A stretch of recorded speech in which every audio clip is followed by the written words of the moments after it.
What's up, sisters? It's your boy, Beef, and welcome back to the channel. Today, we're talking about the dark side of modding.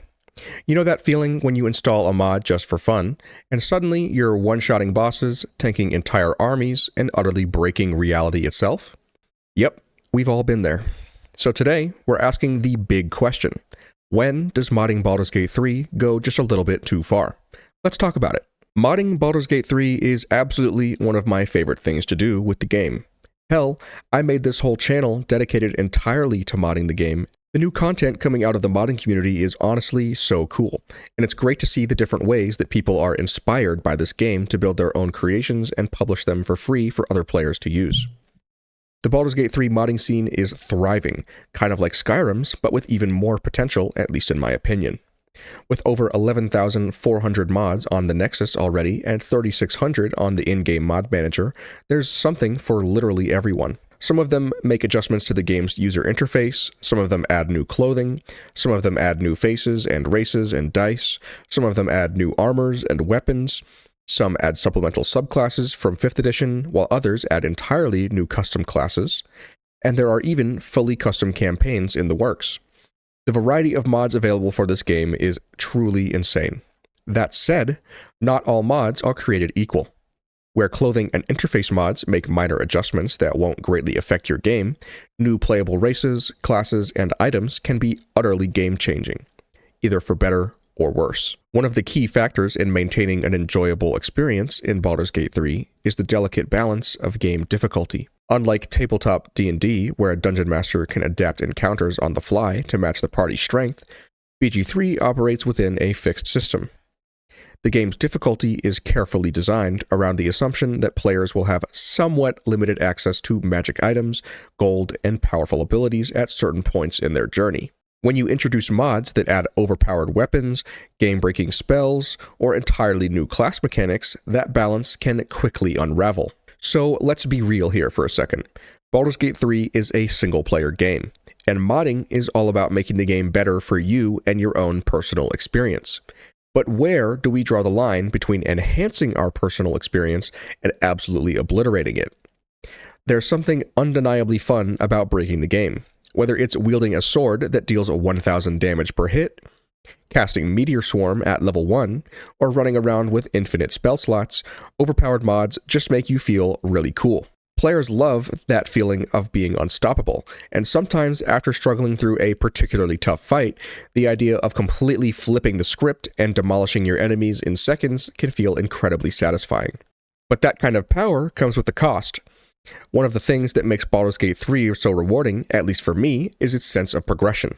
You start as a vulnerable adventurer, scraping by with basic weapons and cantrips, and slowly grow into a legendary hero by overcoming challenges. When you install mods that hand you god-tier abilities right from the start, you risk skipping that journey entirely. The hard-fought victories, the clutch spellcasts, the desperate resource management, all of that tension disappears when you never have to worry about losing a fight. It's not just about difficulty, it's also about investment. If everything comes too easily, then nothing truly feels meaningful.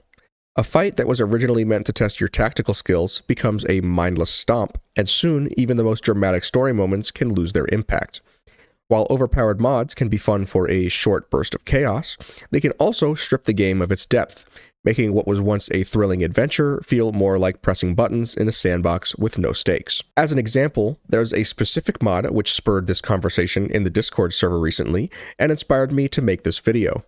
The 5e-inspired Azamar race mod by Rosprey is one of my favorite mods, featuring one of my favorite races from Dungeons & Dragons, and I know that I'm not alone in that. They're a powerful race with divine heritage, imbued with the power of the Celestial. In my most recent tabletop campaign, I played an Azamar Divine Soul sorcerer named Blaze Phoenix, bought myself a broom of flying, and flew around Barovia like I was Metro Man here to save the day. It was fun as hell, and I had a blast raining down twin guiding bolts, walls of fire, and fireballs from the sky like Barovian artillery, all while invoking the name of my daddy Lathander. One of the passive features this race has in tabletop D&D is Celestial Resistance, granting them resistance to both necrotic and radiant damage types. The mod which Rosprey created to integrate this race into the game is fantastic, as are pretty much all of their other mods. And I recently used the mod in the creation of an Elden Ring Melania-inspired build guide using the custom Accursed class mod. As of February 21st, 2025, the day after I published my build video, the mod was updated to add full immunity to radiant and necrotic damage as a free passive starting at level 11. That's right, total damage immunity. Imagine rolling up to the Apostle of Merkel, the avatar of the literal god of death itself, and the final boss of Act 2, and watching half his attacks bounce off you like he's tickling you with a little feather. Kinda kills the vibe, right? When Merkel uses Call of the Damned, he deals 3d10 plus 5 necrotic damage to virtually no effect. When he uses Gaze of the Dead, his legendary action, he deals 4d8 plus 5 necrotic damage, which no longer affects these Aasimar.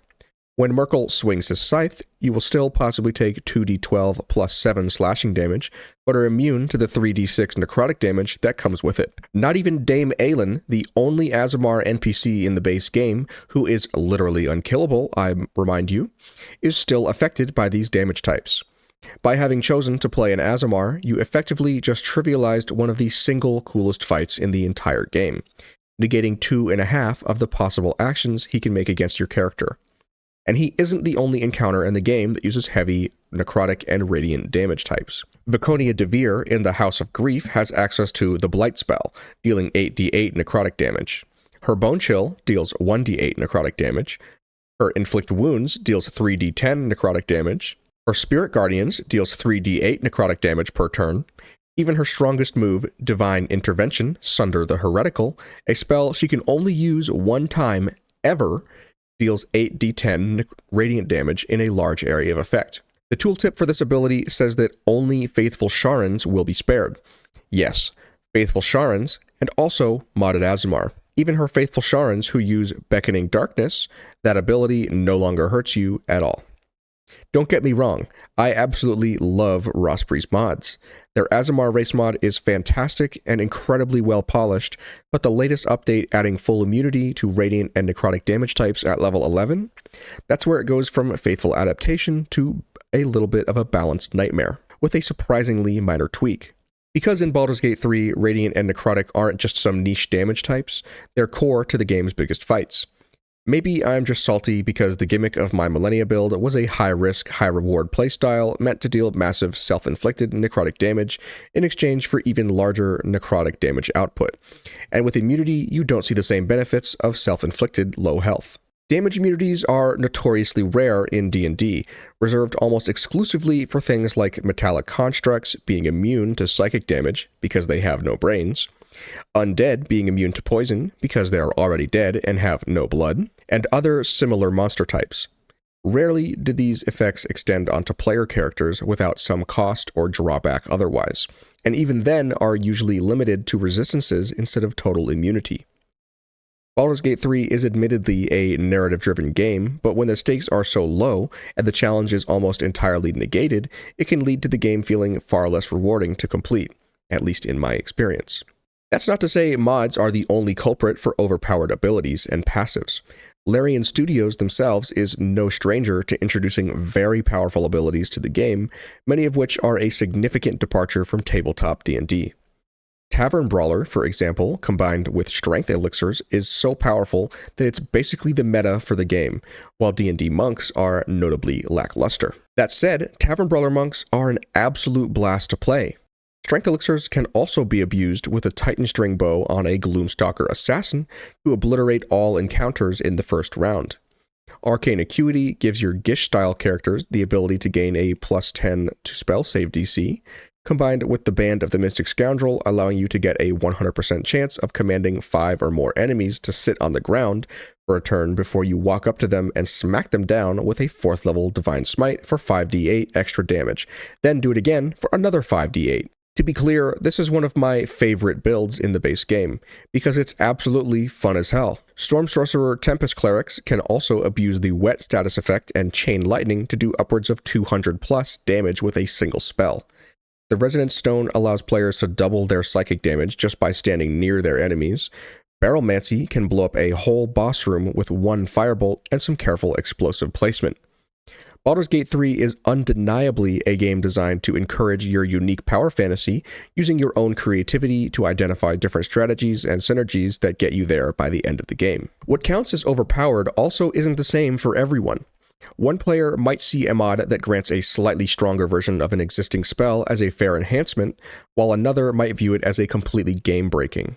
Some people think anything that isn't in the vanilla Baldur's Gate 3 game disrupts balance, while others see modding as a way to customize the game to their own vision, whether that means making it harder, easier, or just more fun. D&D 5th edition and its Baldur's Gate 3 implementation are also very intricate systems with a lot of nuance, and not everyone has the same level of mechanical understanding needed to exploit and abuse these systems. Nor does everyone have the desire to gigabrain their character builds. Some folks just want to be a powerful wizard for a few hours in their free time, and that's completely okay. For example, is a spell that deals 5 extra damage overpowered? What about a class mod that gives you access to an ability a few levels earlier than usual? Some players might say no. After all, Baldur's Gate 3 already has incredibly powerful builds and mechanics that let you pull off ridiculous strategies.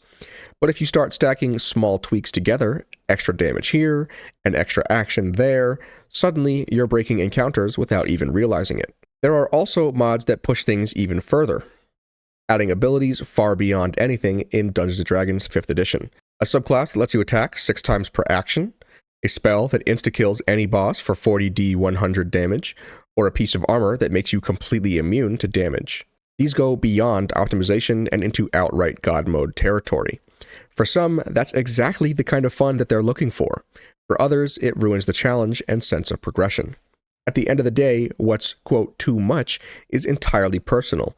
Some people love feeling like a god, others want to preserve the tactical depth of the game, and many prefer something in between. The key is figuring out what level of power keeps the game fun for you, and if you're playing in multiplayer, making sure everyone at the table is on the same page. While some mods make the game easier by handing out god-tier abilities, others take the opposite approach, cranking up the difficulty to absolutely brutal levels. Hardcore enemy AI, expanded combat mechanics, and tougher encounters can completely change the definition of what counts as overpowered. If enemies are smarter, deadlier, and better equipped, then having stronger abilities doesn't necessarily break the game, it just keeps you competitive in a stronger environment.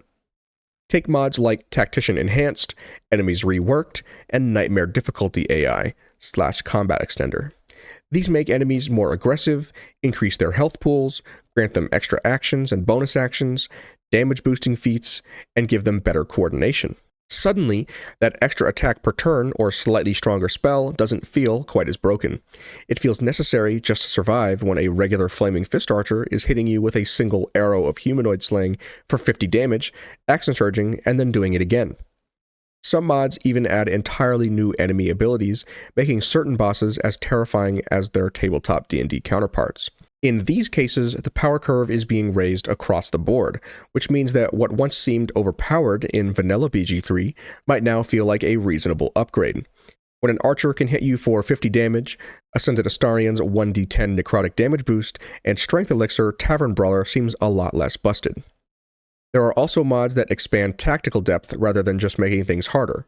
Mods that add new reactions, force concentration choices, or introduce exhaustion mechanics make combat more complex, meaning that even if you have access to stronger abilities, you have to use them wisely.